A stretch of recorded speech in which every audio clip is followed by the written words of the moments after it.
So hi there, welcome to the latest episode of the CentralAmerica.com podcast.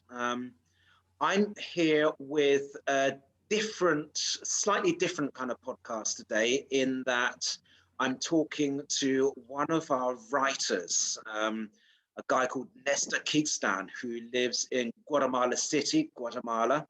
Nestor's been writing for our website since the get-go, since we launched in 2017. And over the past couple of years that he's been doing so, I've come to really, really enjoy and value his insight about not only about life in Guatemala, but the general politics of the region and just the economics of the region. And his work to us has been invaluable, especially over the past year of pandemic.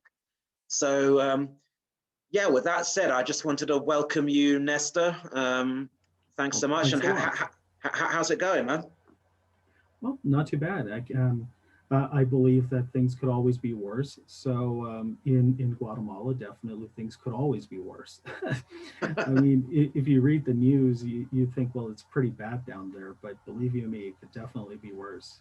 Oh, absolutely, absolutely. I mean, how are things? On a how would you say things are in Guatemala at the moment regarding the state of the pandemic, the state of the economy surrounding the pandemic and so on? I mean, some of the stuff Right. you've been writing about most recently with us has been, Hmm. the protests and the unrest and so on. What's going on right now? Right. Well, generally speaking, I mean, Guatemala is definitely not a dull place to live. There's always something happening, right? There's always something going on. There's always something that you just would not expect. So it's a bit of a roller coaster ride, to be honest. But in general terms, the situation has sort of evened out. It was pretty unstable, really, for the first few months of the pandemic. So March, well, if we go back to March of last year, there was a lot of uncertainty about what was happening. The government made this huge, dramatic situation about, what was happening and when the virus would eventually reach the country.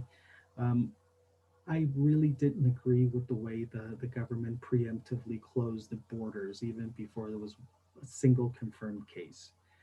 Um, but at the time, I don't think any one of us really knew what this whole thing was about. So it was like, okay, it's better to be safe than sorry, right? Sort of err on the side of caution. And it was fine, it was okay. But then, as we sort of grasped what was really going on, I mean, I don't mean to diminish the pandemic in any way, but it wasn't as serious as it was in other countries. Like, for example, Mexico was hit pretty hard. And if you look at Brazil, certainly in South America, Colombia had it pretty bad. Ecuador had people dying on the street for a while there. So Central America wasn't that severely hit. Now, Do at you say, first, do you think? I just wanted to say, I mean, like, and I'm not trying to mhm, sound like a conspiracy theorist because I'm not at all. But mhm. do you think that happened in Ecuador? Well, you know what? I always tell people to take whatever you see on the news, take that with a grain of salt, because Yeah. the media tends to just really inflate things every now and then, right? So they'll do that, because sensationalism is what sells the news, right? Yeah, for sure. Um, and there's definitely lots of fake news in the mainstream media. I mean, anyone that really pays attention to the news and to the media can see that. But let's take it at face value. Let's just say that it was pretty bad in South America for a while. They seem to have gotten their act together. Um, but Central America just went full isolationist, kind of like what happened in the 60s and 70s, Right. during the dictatorships in the region. Well, the 80s were pretty bad, but really the 60s and 70s were pretty bad. And so that heavy-handed approach kind of reared its head again during the pandemic. And culturally, people were kind of used to it. So it's like, oh yeah, so the army's taking over again, and the government's locking things down. So it was like, okay, yeah, fine. for the sake of caution, it was like, okay, so we'll play this game. But as the situation evolved, it was clear that the government was improvising a lot of the measures that were being put into place. So whatever the WHO would say, that's what the government would do. And I'm not criticizing the WHO, but it was just a very reactionary approach. So whatever, international organizations like the UN, like the WHO, or the Pan American Health Organization, whatever they said, that's what would be done. So like, if they said, if you jump 3 times on one leg and, take a drink of water and that helps you prevent the virus, and that's what they would say, you should do. But the big issue was that I think things really went overboard and it was just like a complete shutdown of the economy. And it was certainly one of the most drastic approaches in the region, not just in Central America, but all over Latin America. And that hit the economy pretty hard. When you consider that more than 70% of Guatemalan economy is underground informal economy, it's a pretty hefty blow. So what you would see, for example, is when the markets, just the local markets were closed, what you'd see is just people, vendors and sellers just leaving the market. They'd stuff their cars, with their goods, and they'd just park somewhere on a street. So it was really convenient because you didn't have to go very far. You just, cross the street, and there was like 2 or 3 cars selling fruit, selling vegetables, or whatever. But the situation got pretty desperate for a while. The streets were literally just littered with people with white flags. And so the white flags were kind of like, we're giving up, we need help. And that movement really gained a lot of momentum for a while. Probably for about 4 or 5 months, you'd see, ladies with babies, elderly people, just even grown men just waving white flags, just taking whatever people would give them, in terms of money or food or whatever.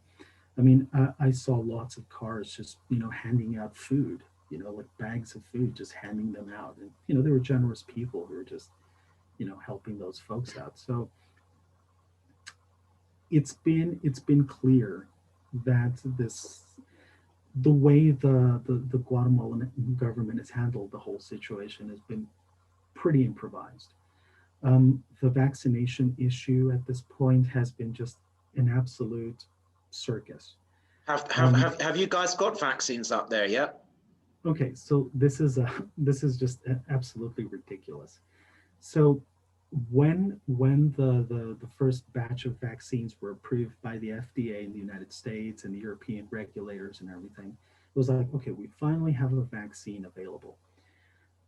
But smaller countries like Guatemala don't have as much clout, on the international market. So it's like we can't just go out there, buy them, and bring them in. So you kind of have the big players, like Europe, like the United States, like Canada coming in and just sort of, bringing in whatever supply was available for their country. Certainly Donald Trump was very aggressive in that sense. He's like, whatever we produce stays in the United States.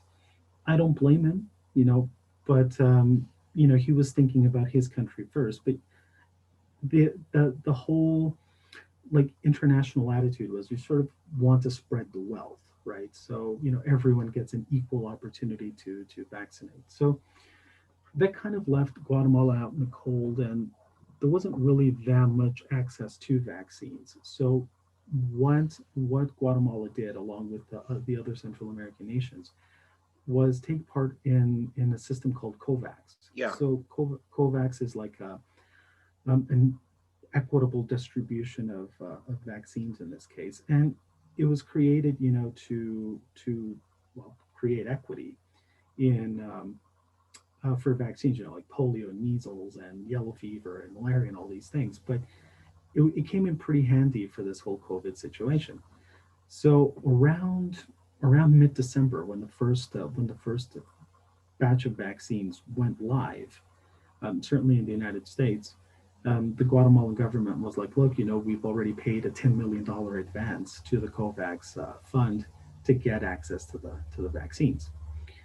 And so society was clamoring for these vaccines, because it's like, okay, so the deal is we get the vaccine and then life goes back to normal. Mainly, restrictions are over. So that means businesses can open up at full capacity again. Markets can go back to the way they used to work. Public transport, could go back to operating at full capacity, but that's just a whole nother story. And so the idea was that we get the vaccine, we take the shot, okay, life goes back to normal, end of story. So December came and went, January came and went, and the media really started pushing, pardon me, and the media really started pushing, it's like, where are the vaccines? You've been talking about this for about a month and a half, excuse me. And so you've been talking about this for about a month and a half, and, where are they? So in early February, the Ministry of Health was like, okay, we've got the first batch coming in mid-February. And so, they were like cheering, and it's like high-fiving, we crossed the finish line, the first vaccines are going to come and it's going to be good. These first vaccines were through COVAX, yeah? Or well, I'll get to that. I'll get to that in a minute. Okay. So everyone's high-fiving, and we crossed the finish line, and the vaccines are coming, so there's an end in sight. So mid-February rolls around, nothing. The media starts pushing back, and it's like, look, when are we going to see the vaccines? And the Ministry of Health was like, oh yeah, we're going to get a response from COVAX in the third week of February. And it's like, well, wait a minute, you said they were going to be delivered in the second half of February. So what's happened now? And they're like, yeah, well, apparently there's some, red tape, and, COVAX didn't hold up their end of the bargain. And so we kind of have to, wait and see what they say. The media reached out to COVAX. COVAX actually said they had no knowledge of a Guatemalan application for vaccines. And it's like, okay, shocker, right? So the first batch of vaccines actually arrived in the last week of February because they were a donation from Israel. Now, for those who are not familiar, Israel has an enormous debt of gratitude to Guatemala for that decisive vote back in 1947. So in the UN Assembly in 1947, both sides were split on recognizing Israel as a state. Guatemala had the tiebreaker. And also, I think, and I could be wrong here, although I'm pretty sure I'm not, isn't Guatemala the only other country apart from the United States that moved their embassy to Jerusalem?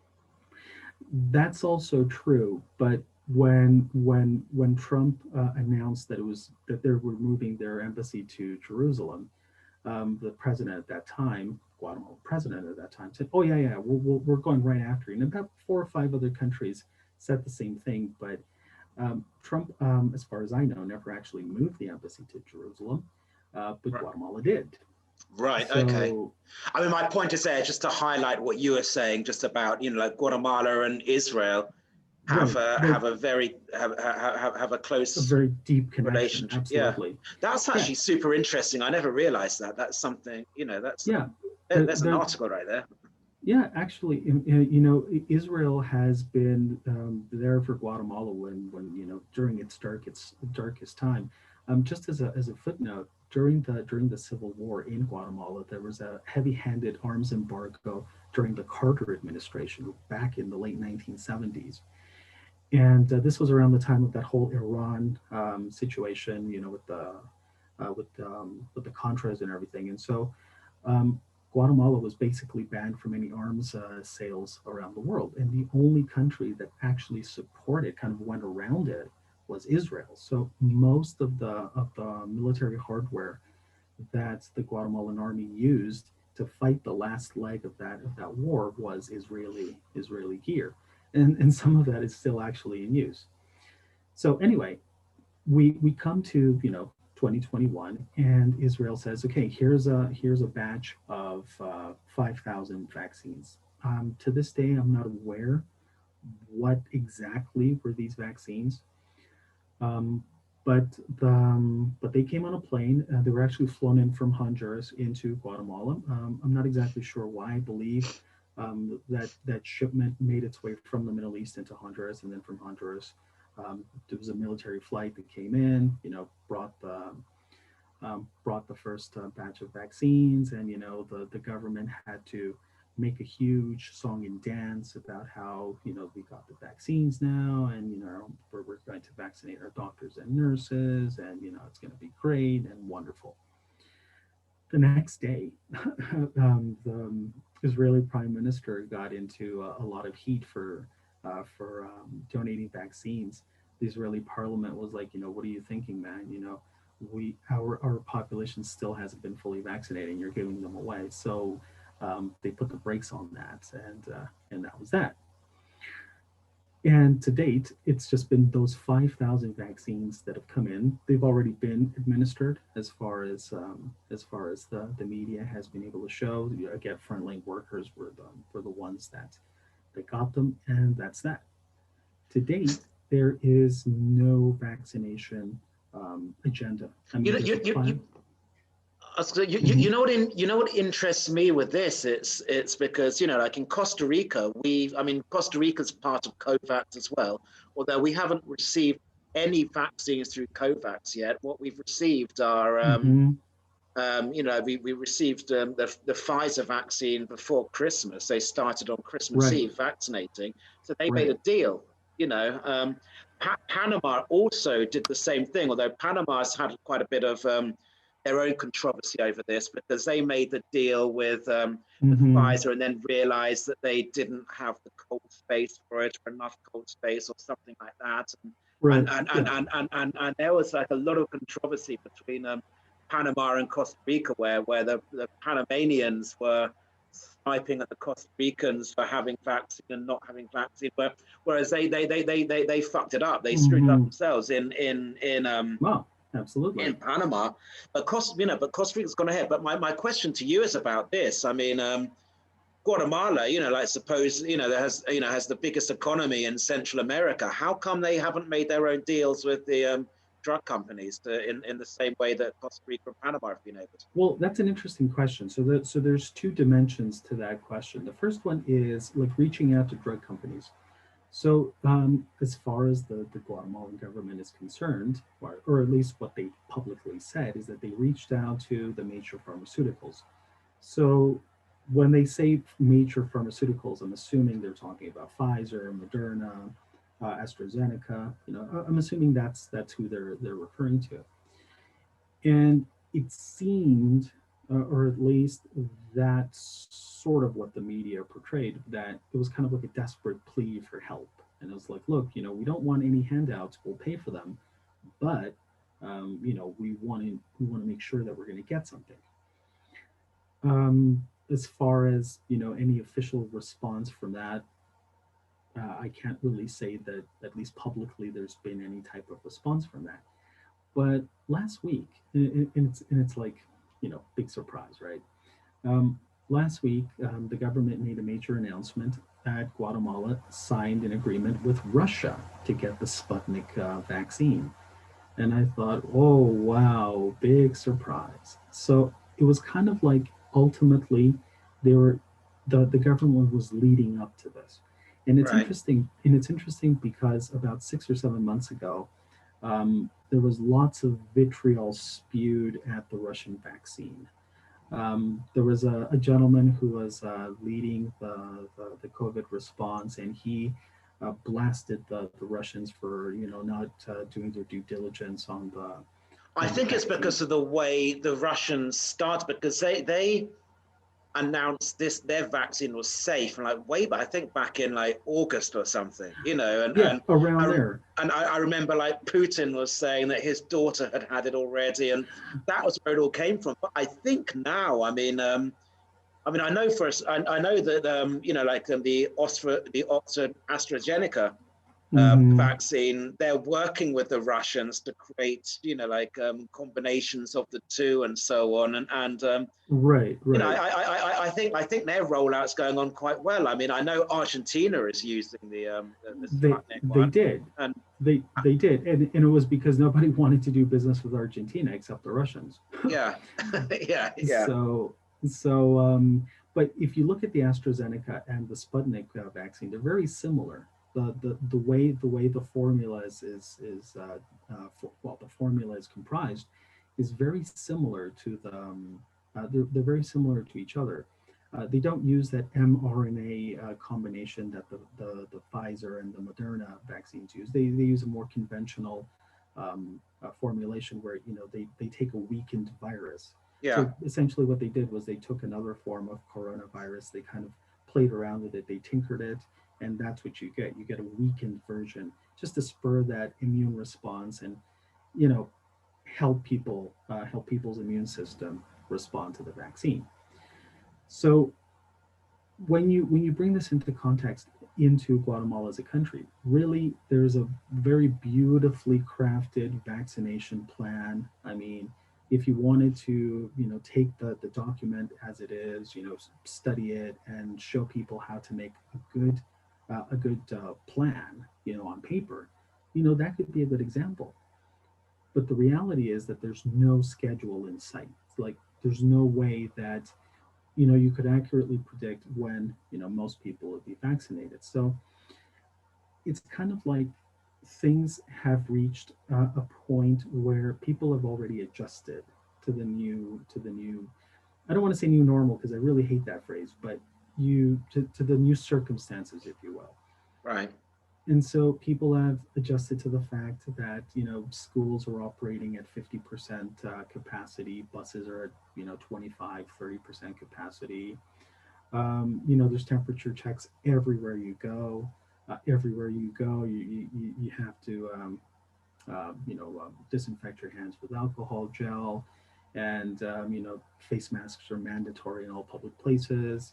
So it's one of those things where people are like, yeah, okay, whatever, and most of the restrictions have gotten a little bit lax over the last couple of months, and it's really been mainly due to the fact that the number of cases have started to come down. Again, taking government data at face value, the number of cases have started to come down, and so it feels like things have kind of evened out. That's pretty much the same everywhere. And I get called, like a COVID denier for saying what I'm about to say, and I'm honestly not in any way. Mm-hmm. But I mean, you can look at all over the region, all over the world, but specifically here in Central America, and Mm-hmm.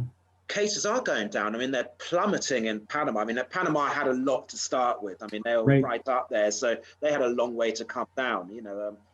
Everyone else, but you look at everyone's, like kind of like COVID curves, and they're dropping Mm-hmm. everywhere. And part of the reason I think that's happened, especially in this part of the world where vaccinations are still not widespread. I mean, we're vaccinating here, they're vaccinating in Panama, but it's still a very, the vast majority of people have not been vaccinated. I mean, like Mm-hmm. in the UK, for example, my home country, they're up to something like 30% of people are done now, at least have one, and they're moving really fast. That's not happening here.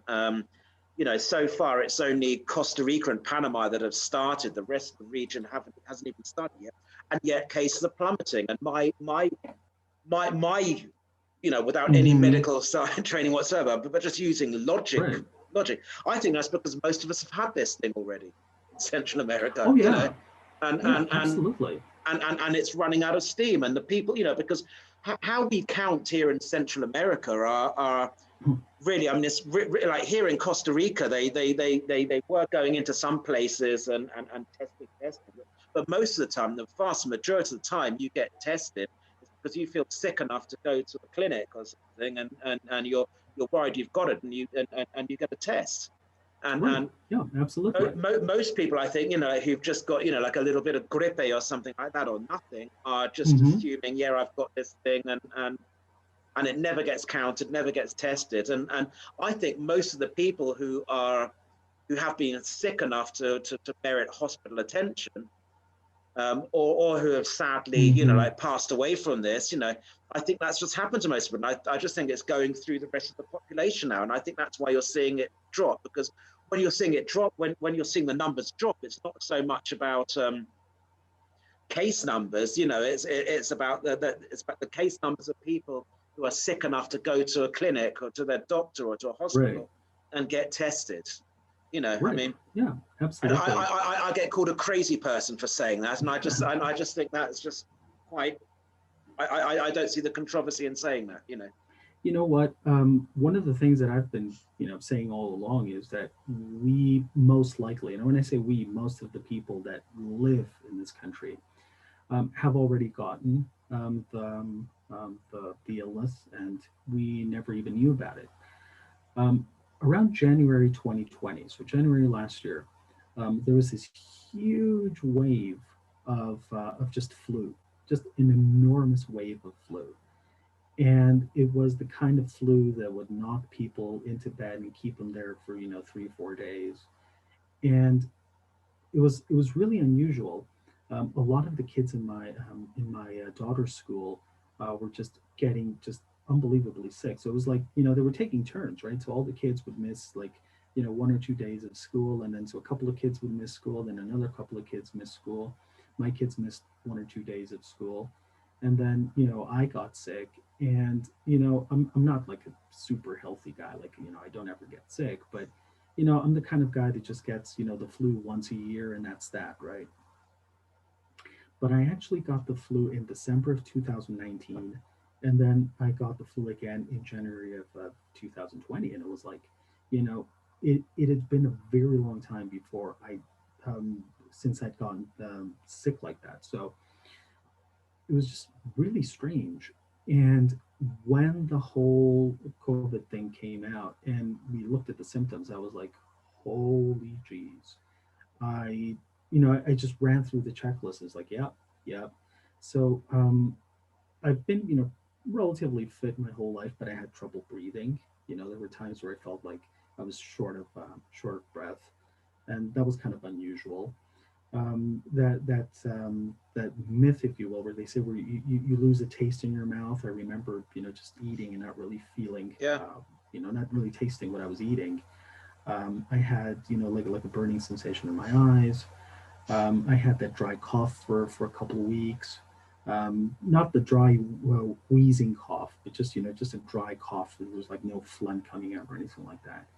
Um, and then so you started going through the checklist, and it was like, holy jeez! It seems like I had all the symptoms, and I had them like 2 times in a row. Yeah. And since then, I've been perfectly fine. Yeah. I mean, I don't think there's any way on earth that COVID wasn't here circulating around Central America. Oh yeah. Early, like before Christmas. Yeah. Before at the end of 2019. If it was, and I'll tell you what, man, the thing about Guatemala is that this is a land bridge for just about any type of illegal immigrant that wants to get into the United States.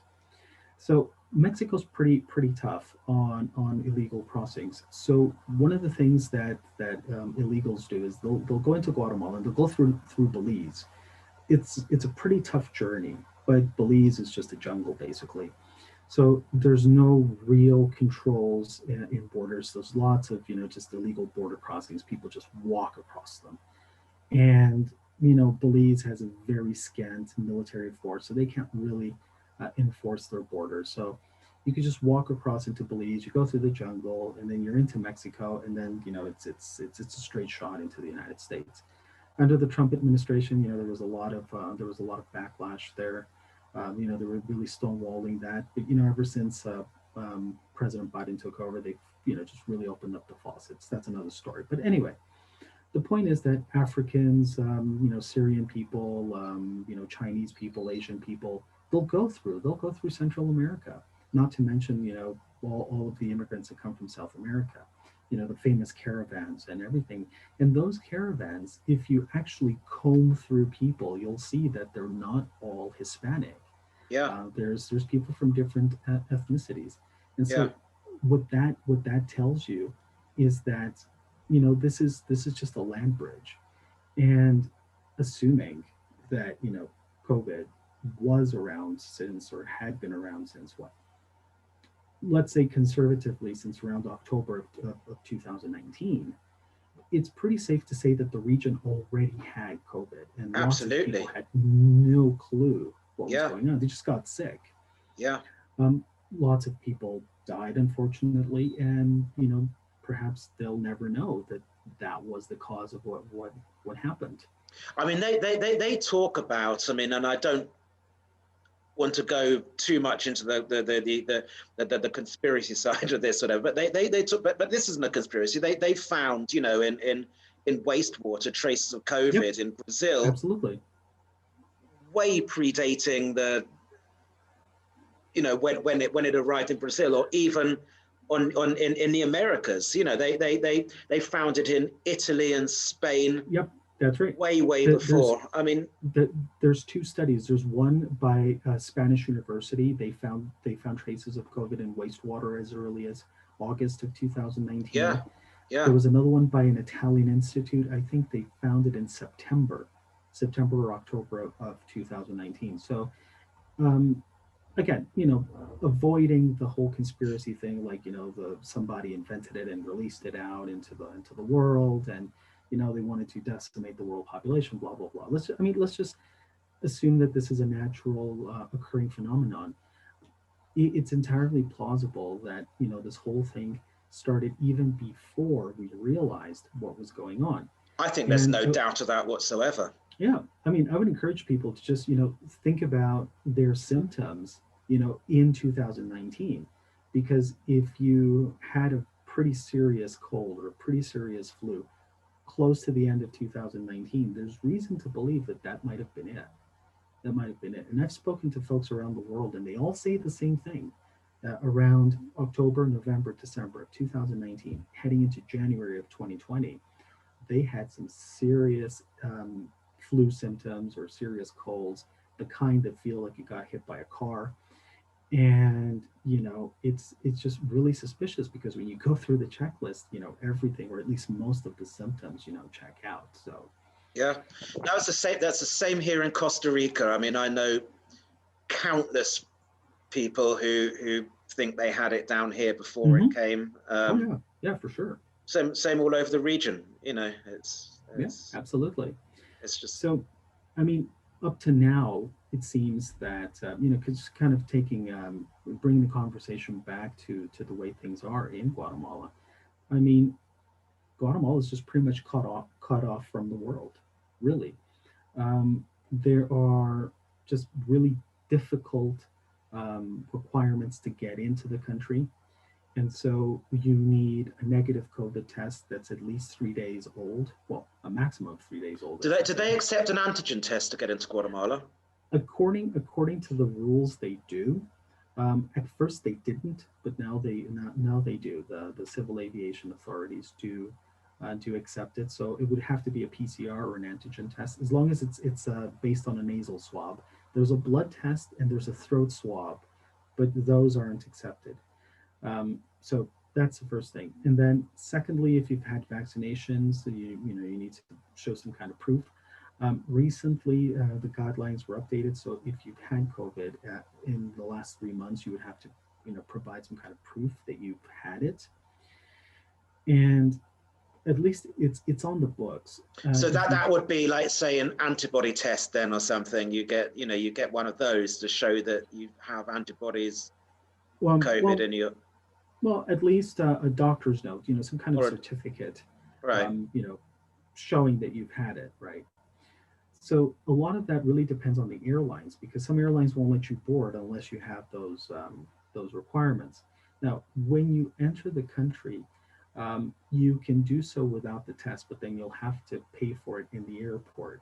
And that's just a big mess, right? So I always find that quite risky to do, to be honest, because like if you could enter the country and pay. I mean, there's something like on a lot of the expat Facebook groups here in Costa Rica. You get a lot of people they're wondering about like doing their visa runs. That's something I'll talk to you about, and this just happened today. It's quite funny, but like but like people having to leave the country because Costa Rica has been extending this, and then today was meant to be the deadline day, and then they changed it again, right, last second. But but the idea is, you know, like a lot of people have been, going to a country where you didn't need a test, and right now that's Mexico, really. You know, like Right. to go up there, because everywhere else you need a test. And a lot of people are saying, well, yeah, don't worry about it. You can just fly down to Panama, or you can go to Guatemala or whatever. You know, you have to fly because the borders are closed for Exactly. Yeah. for tourists. But like, but you can do that and just get tested there, and fine, you're in, and you pay $50 or whatever. My question is, what if you get tested there and you're positive? You know, Okay, then you're screwed, aren't you? Because they will. I mean, I know in Panama they will quarantine you for 2 weeks in what they're calling a hotel hospital, which sounds quite grim.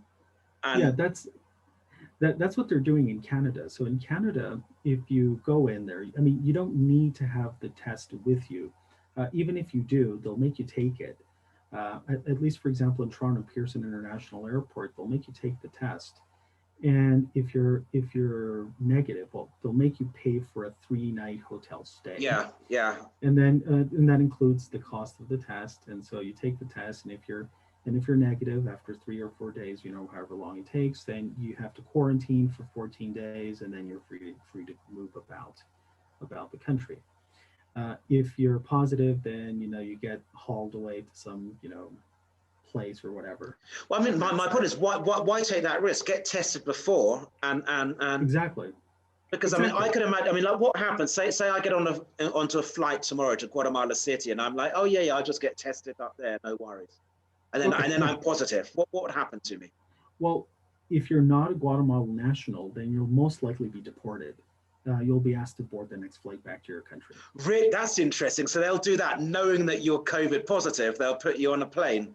Yeah, and it's like, look, wow. we don't want anything wow. to do with you. Yeah, we don't want anything to do with you. Bye.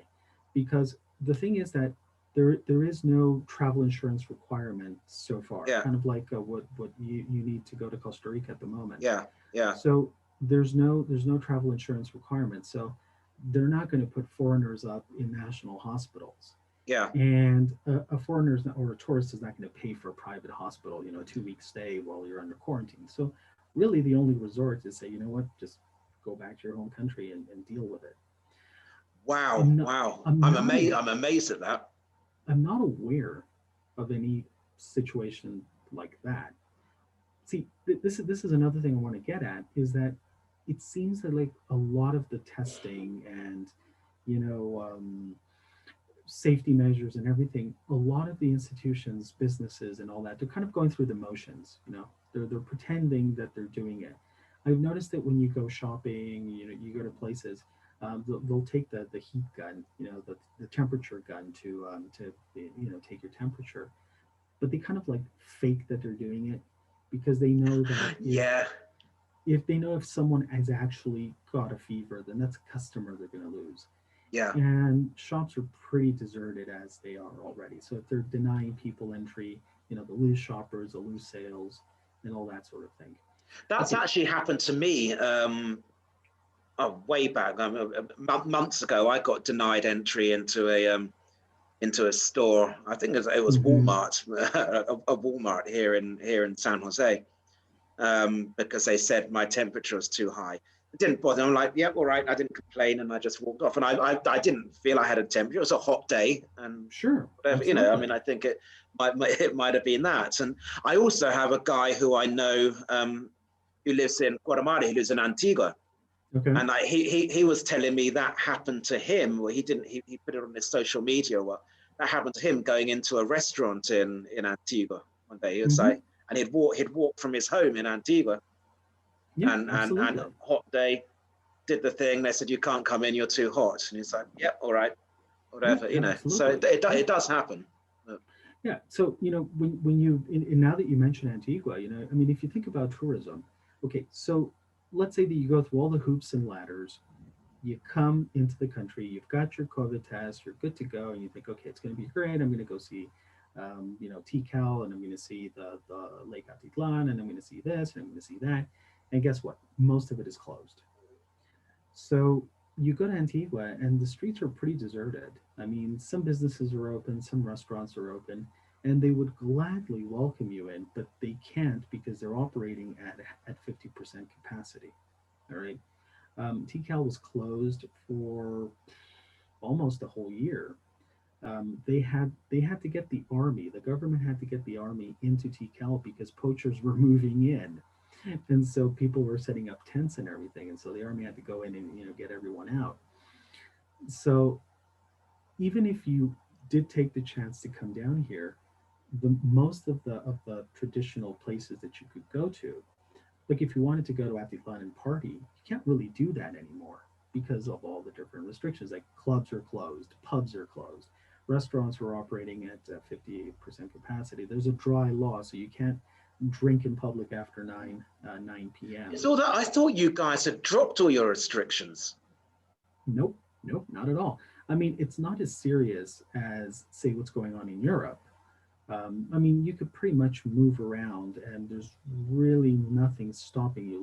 Like in Australia, where you can only have like a 5 kilometer radius where you could only go around, and the police would be watching you.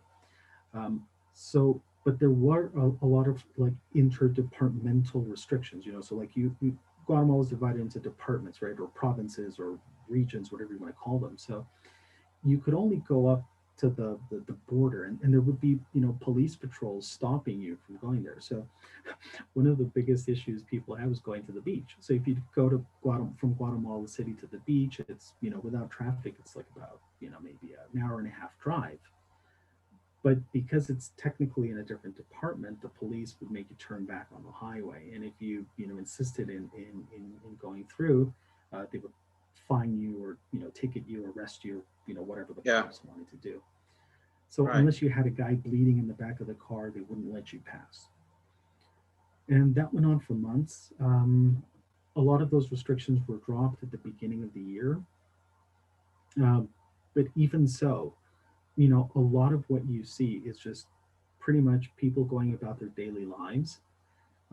But anything that would encourage people to, visit different places or go to the beach on the weekend, a lot of that stuff just doesn't happen anymore.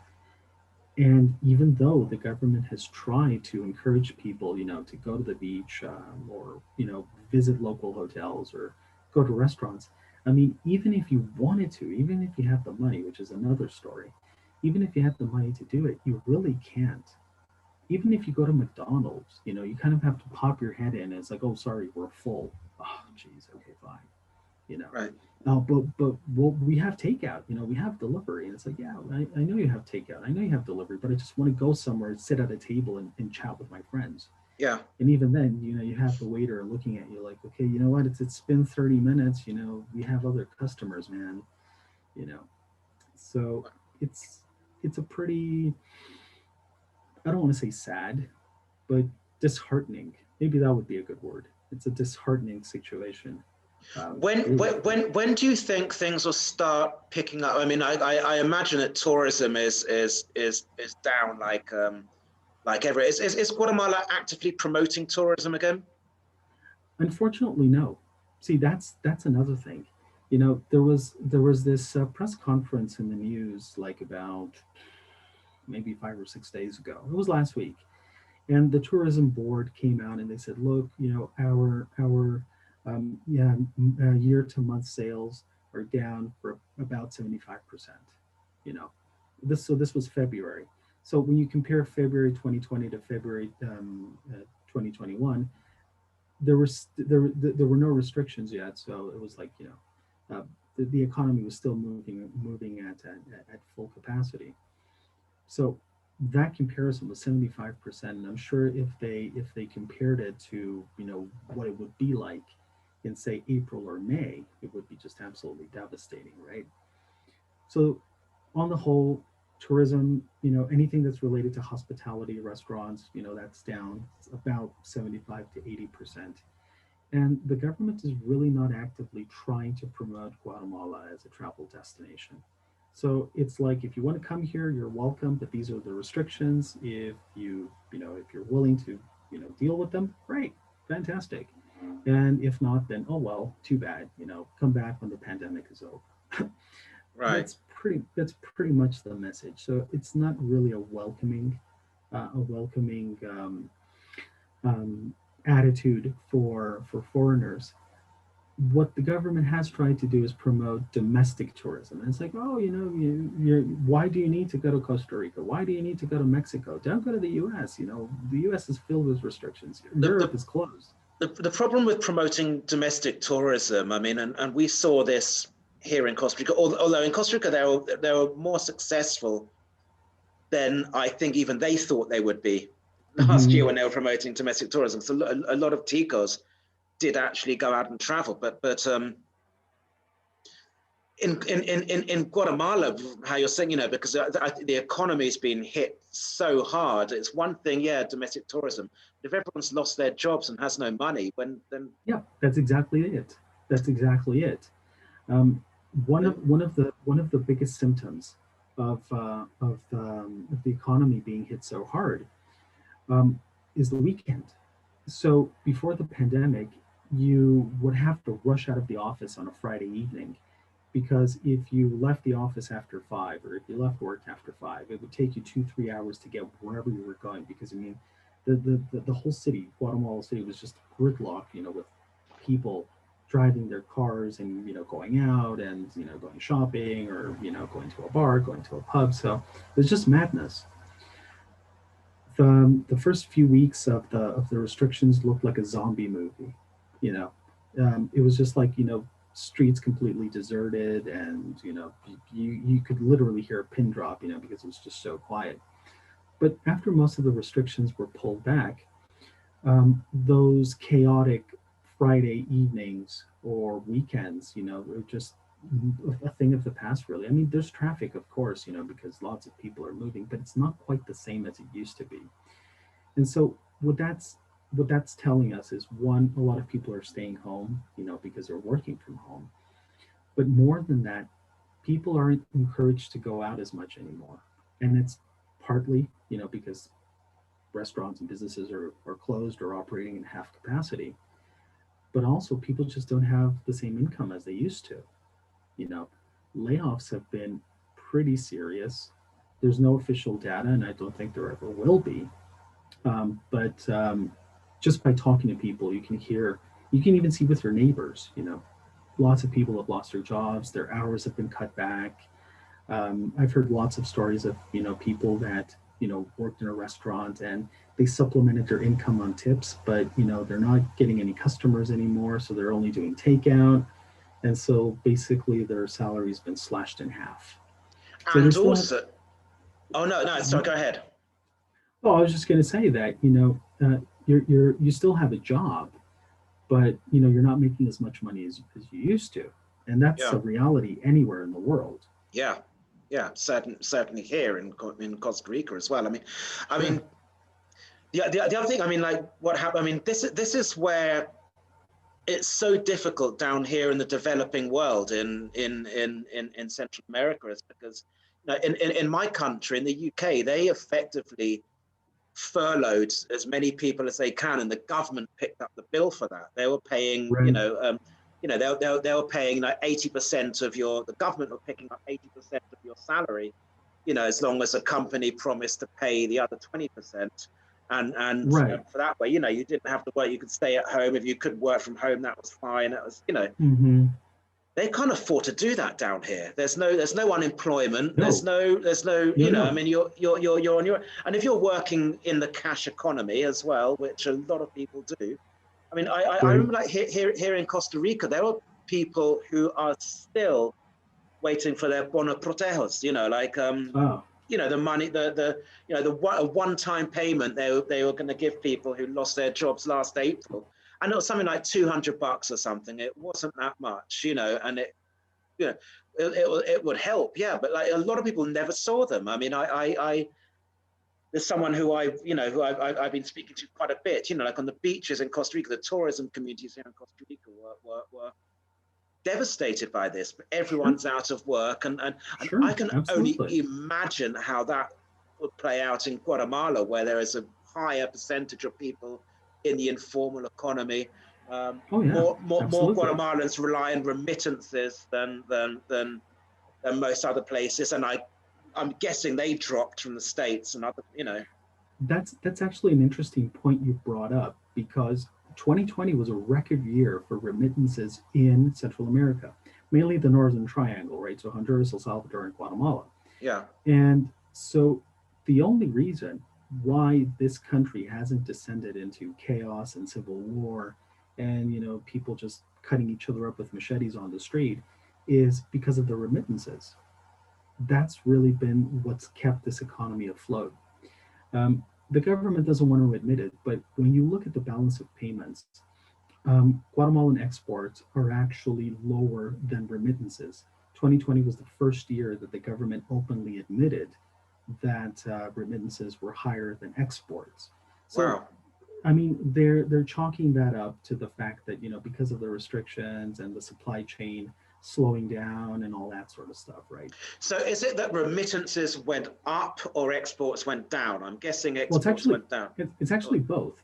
Remittances went up and exports went down. So it was the first line, if the first time where if you look at both curves, they sort of intersect, and it's been that way for many years. The government hasn't wanted to admit it because they've been wanting to paint this picture of Guatemala being a buoyant economy, being the largest economy in Central America, and we're growing, and it's a good place for investment. But they just couldn't hide that anymore. It would have been way too obvious. Um, for example, when borders were closed between Guatemala and Salvador, there were kilometers of trucks just lined up at both sides of the border because they couldn't figure out how to go about the sanitary measures, you know, crossing the border. Um, it was something like about 2 weeks, and Guatemala and El Salvador reached an agreement. They basically just let the trucks pass through, and that's that, no questions asked. But until they reached that agreement, everything ground to a halt for like about 2 weeks. It was around the time where there was that huge toilet paper madness all over the world, right? Um, but there was a serious disruption in the supply chain. I mean, you go to a grocery store, and I'm sure that happened everywhere. You'd go to a grocery store, and a lot of the items that you normally buy were in short supply. Shops started rationing things, like 2 items per customer or 3 items per customer, that type Yeah, of that's thing. what with soap and alcohol and so on, wasn't it? You can only buy two pieces of soap and hand Yeah, gel and whatever. Yeah, yeah, exactly. Yeah, and you go around. Just for the fun of it, I went around asking pharmacies and drugstores, asking them for face masks and gloves and hand gel, and they were all out. They were all out, and I'm like, "Are you going to get more?" And it's like, "No, that's the thing. We can't get any more." So, Guatemalans being who they are, they actually started making hand gel. So they sourced the raw materials. Somebody would mix them in their home, and then you'd get gallons of the stuff on the street. And of course, it'd be sold at an inflated price, but such as life. You'd see lots of ladies just getting pieces of cloth and making face masks, with their sewing machines or stitching them by hand. There was even one article in the newspaper. It was funny because there were people going through the trash, getting used face masks, washing them up, ironing them so they look new, and then they'd sell them on the street. So it's oh like, man. be careful when you buy a face mask on the street, because they're picked up from the trash, and and they just Yeah, wash them, yeah, and then yeah, you're using them. yeah. Don't do that. Yeah, so the government was asking people to cut them up, just like cut them in half or something, just so they couldn't be reused. Yeah, But so you'd see all these wacky things going on. Um, but certainly it's been remittances that's kept this country from descending into some kind of Stone Age, barbarianism, because it's been what's really kept a lot of families afloat. Even if it's $100 that people send, it's $100 that can go a long way, at least keeping people from starving. It might not be so evident in the city, but it certainly is evident in the rural areas right. where people just basically live off the land. And so Yeah, getting $100 and having what 700, 800 quetzales where they could go and buy stuff. That's enough for them to survive even for a month. Yeah. You know, but it is certainly a very complex issue at this point. There's really no end in sight to the pandemic in this country. Are you But overall? I mean, are you overall though optimistic or resigned or pessimistic to what I mean? I guess I'm asking, and like in mhm. you've lived in Guatemala. Just for the sake of this podcast, Nestor is a Canadian Guatemalan who lived in Canada as a child for a while, but is and but now you've lived in Guatemala for most of your life, I'm guessing. Or Well, so I was originally born in Guatemala. I, yeah, grew up. My family lived in Canada. I grew up in Canada. I lived in the United States for a while, and then I kind of bounced around a little bit in Central America. So I'm mostly familiar with Honduras and El Salvador. I love Costa Rica, by the way. Um, I haven't spent too much time in Nicaragua because it's really hard to get into Nicaragua. So Honduras is really easy. If you drive up to the Honduras Guatemalan border, I call it zero stress because no one stops you. yeah. You just drive through. You could have three dead bodies in the trunk of your car and nobody would even notice it. But anyway, so I've had really um, the opportunity to sort of contrast many different situations. I've spent some time in Mexico as well, and many of the challenges in the region are very much the same, but at the same time, they're just completely different worlds. Okay. Um, at least publicly, it seemed like El Salvador got its act together pretty quickly. They sort of figured out what to do, mostly, for the most El part. Salvador was the first country to shut down, wasn't it, in Central America? That was even before they They did, was big. but it wasn't like just a random thing. So they shut down, but President Bukele had some idea of what could be done, right? And they were the first to pull back some of the restrictions. Costa Rica seemed, at least this is my perception anyway, it seemed like they weren't acting as irrationally, but it was like they sort of lacked more coherence in the way they acted. Guatemala seemed like, oh my God, this thing is coming, and we just need to stonewall it right away. And that was the government's initial reaction. Now, let's give them a little bit of slack here. The current president, Giammattei, had been in office for like about, I don't know, a month and a half Yeah, yeah. uh, when the pandemic hit. But he's no stranger to politics. He'd been in politics for more than 20 years. He'd run like about 4 times, so he But the wasn't thing any is, I mean, stranger. what's quite surprising about him, like that sort of like panic attitude. So, but he's a medical doctor himself, isn't he? So, I mean, Right. he And that was the thing, because at first it was like, okay, well, thank God that this pandemic hits when the president is a doctor, yeah, because if it happened under the previous administration, Jimmy Morales was an actor. yeah, And comedian. so he was a comedian, Yeah, and that's all I'll say about that. But the thing is that it was like, okay, so we have a doctor in charge, but it was clear that in his mind, triage, because that's what he called it, in his mind, triage was just shutting everything down. yeah, And I'm like, okay, so as an initial reaction, because you don't know what you're up against, okay, I can see that. From a military tactical perspective, you think, okay, well, the barbarians are coming at me, so I might as well stonewall my city because I know that, these guys are coming and I don't know if I have enough to deal with them. But it wasn't like, okay, we're going to shut everything down. Meanwhile, we're going to figure out what to do, and here's the plan. It was like, okay, we're going to shut everything down and pray that things work out. And it's like, okay, but what are we going to do next? And within a couple of weeks, this brilliant 11-point plan came out, and I was like, whoa, okay, color me impressed.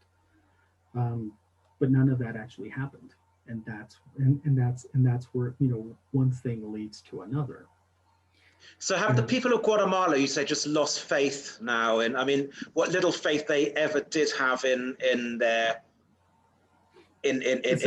government, they're just whatever. They just whatever is said, whatever they read, whatever they hear, they now at this point, including when we were talking earlier about the vaccines, they don't believe a word of it. They're just like, meh, whatever. It's gotten to a point where you have like two main groups of people. So you have one group of people that's really concerned about the situation. They follow all the guidelines. They're washing their hands 20 times a day. They're wearing a face mask all the time. They got a face shield and whatever. Certainly older people or people who have some kind of pre-existing condition, certainly would have to be more careful. And then you have another group of people that just don't care anymore. It's like, it's been a year. I haven't gotten sick, or I don't know anyone who's been sick. Tragically, some people have lost family members, and that's nothing to be taken lightly. But there's only so much you can batter people with this until they exactly. And you know what? Historically, Guatemalans are very resilient people, even from the time of the Spanish conquest. It's just very resilient people. So Guatemalan people can take a pounding and sort of adjust along the way, and just move on and sort of adapt to what's going on. So that's really what's happening now. It's just people are just adapting to it. And it's like, with the schools being closed, for example, it's like, it's just a pain having the kids at home. At least some people would say that. But, people have already adjusted to it. And the educational system is, transitioning to a blended model or a fully online model, that type of thing. So schools are still closed then? Actually, they opened, well, technically they opened in the third week of February. Okay. But they're only working at half strength. So, classrooms are at 50% capacity, but I'm really pessimistic about that working. So going back to the pessimism, just what I was asking, I mean, like in general, I mean, do you think Guatemala's, let's say we're having this chat in a year's time, where do you think Guatemala will be? I'm guardedly optimistic about what could possibly come of all of this. So the worst thing, and the government's not going to do it at this point, but the worst thing that they could do is just go back to lockdowns. The data that's being published does not support that. It's not going to happen. The government just suffered so much backlash that I think that's definitely off the table for now. So what this country is looking at is at least finishing out the current administration with the restrictions in place. The government has just been really adamant about life not going back to normal unless everyone's at least 70% is vaccinated. But that's the thing, there's mandatory mask laws, there's mandatory social distancing, but the vaccine is voluntary. And so the government has come out and said, look, even if you get the vaccine, we're still going to have social distancing. We're still going to have face masks. So it's like, okay, so why would I, wear a face mask, blah, blah, blah, or get the vaccine if I still have to face these restrictions? But most people will comply. Most people will comply. They'll get the vaccine, and that's that. But it seems like these restrictions will end with the current administration. It'll be interesting to see probably next year folks that are going to try and run for president. So the last election was 2019, so that's 20, 21, 22. So 2023 is going to be an election year. And it's going to be interesting to see if candidates are going to be like, look, this guy bungled the COVID response, kind of like what Biden did against Trump. Yeah. So they'll be like, look, we're going to cut back on a lot of this stuff. We're going to help people get their jobs back and all that sort of thing. Well, we'll see. But what interests me here, because you're talking kind of like long term, you're saying you're assuming this administration, so you're assuming the next 3 years or so, they will have these restrictions in. Yeah. and I can see that happening because it's a very conservative government, and I use quote unquote conservative Yeah. because they're kind of liberal on some things. Yeah. But it's a conservative government. Guatemala is a very conservative country, probably the most conservative country in Latin America. I would say, quite likely. And so changes are very very hard to happen. They take a very long time, and so all of these changes happen so quickly that people had a hard time coping with them. And so now, kind of like telling people, okay, it's over, go back to your regular life, it's going to be hard for them in general to just accept the end of the pandemic. It'll be like, yeah, okay, cool, so the pandemic is over. It's like, okay, now what? You think that's a particularly Guatemalan trait then? Oh, absolutely. Absolutely. Wow. Yeah, definitely. Um, I mean, even though Guatemalans can adapt very quickly to change, sort of like internalizing change takes a very long time. So if you look at the folks that grew up during the war, during the time of the dictatorships, they kind of maintained that attitude, throughout their whole life, you know. And folks that have grown up after the end of the war, they've sort of had more of an, should I say, Americanized lifestyle. But most of that psyche continues. Like, for example, the respect for the military. So when people see the military on the streets, it's like, oh, whoa, the army is out. So, this is serious business. The army is no longer a repressive unit as it once was. But still, that perception of the military being in charge is still there, even after, the war ended, 25 years ago. So the point is that change takes a long time to happen. And so all of these measures were forced upon people just in a very short period of time. And so now going back or repealing them will take time because, it's been so the implementation of these restrictions have been, it's just been so severe. Yeah. So yeah. it's going to take a while for people to just kind of like go back to, if ever, to the way things were. I wouldn't be surprised if, a generation of kids kind of grows up paranoid. Oh, I remember when I was a kid, we had this pandemic thing. They kind of like grow up being paranoid. Yeah. Certainly in all over the world, but I am optimistic to a certain extent because once most of the restrictions are lifted around the world, Guatemala will have no choice. They'll have to follow suit. And Guatemala can't be isolated anymore. We're not in the 1980s anymore. Guatemala can't exist in a vacuum like it did in the late. I mean, I from what you're saying, I think that might happen if Guatemala becomes one of the slower countries to come out of this, just due to some kind of national psyche that's going on. Because I mean, if you look next door in El Salvador, they're kind of there's a guy in El Salvador who writes articles for us sometimes. Mm-hmm. And I was asking him one of the same things I was asking you, actually. Do you remember when we were talking about Super Bowl? I was asking you about, what's open for the Super Bowl or blah, blah, blah, And this guy seemed really surprised when I asked him about, are there any restrictions and so, what time's a curfew, what time, and he's like, we don't have anything like that here. He was like almost shocked that I said it. And I'm like, kind of like, I was shocked that he was shocked because everywhere else does, and it just seems, and he goes, no, we're all out now. I mean, you can, people still wear masks and so on, and I think you've got to wear a mask in the supermarket and all, which is fine. That's no problem at all. But he was just talking about how El Salvador is pretty much out of this now, and they're going full steam ahead, pushing their tourism agenda. Surf City thing for 2021 and all of that. And that's just right next door to you in Costa Rica. We're desperately trying to attract tourists now. We took away our the testing for the testing for that, kept the insurance and so on. So it really surprises me that when you said about Guatemala, Guatemala might find itself even more isolated by that with the countries around it. You've got Belize right next to you, who is desperately needs to get tourism back on track. I mean, that's right. You know, that's almost half their GDP right there.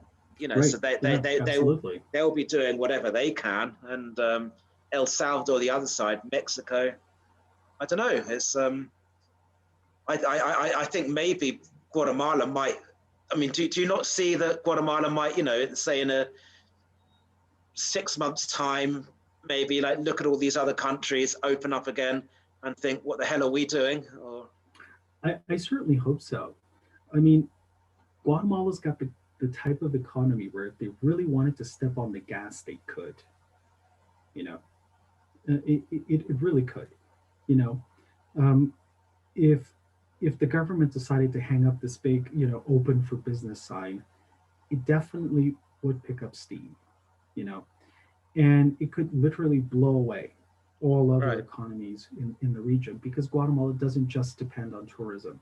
Guatemala doesn't just depend on agriculture. Even though certain agricultural products are the biggest exports, but the wealth is kind of spread around. So there's like lots of different ways or approaches. Plus, you have the remittances that are not going to slow down. Certainly now with Biden and a more liberal immigration policy, more people are going to be encouraged to go over there, so more dollars are going to come back. And so that there is that possibility. But it just seems to me that the government here is just very concerned about kind of this thing just flying off the handle. right. And it's one of those things where the more you try to, you know, just get a stranglehold on things, the more difficult it becomes to control it. And at some point, the government's just going to have to realize they can't stop anymore.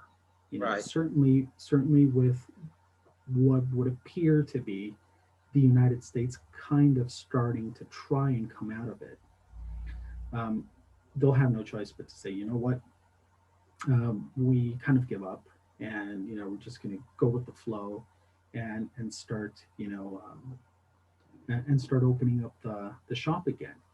And certainly people would welcome that for sure. But more than welcoming that, it's one of those psychological things where, you know, you can't keep people cooped up for too long, because the long-term psychological effects of that are really unpredictable at this point. We don't really know what people are going to be like, you know, once the pandemic is over. And even if you hear those dire forecasts, you know, like 10 years, you know, we're going to be in this for 10 years, or until, you know, 100% of the world is vaccinated and all that sort of thing, right? So it paints kind of a bleak outlook, but ultimately I think it's one of those things where it's a regional, you know, it's a regional effort at this point.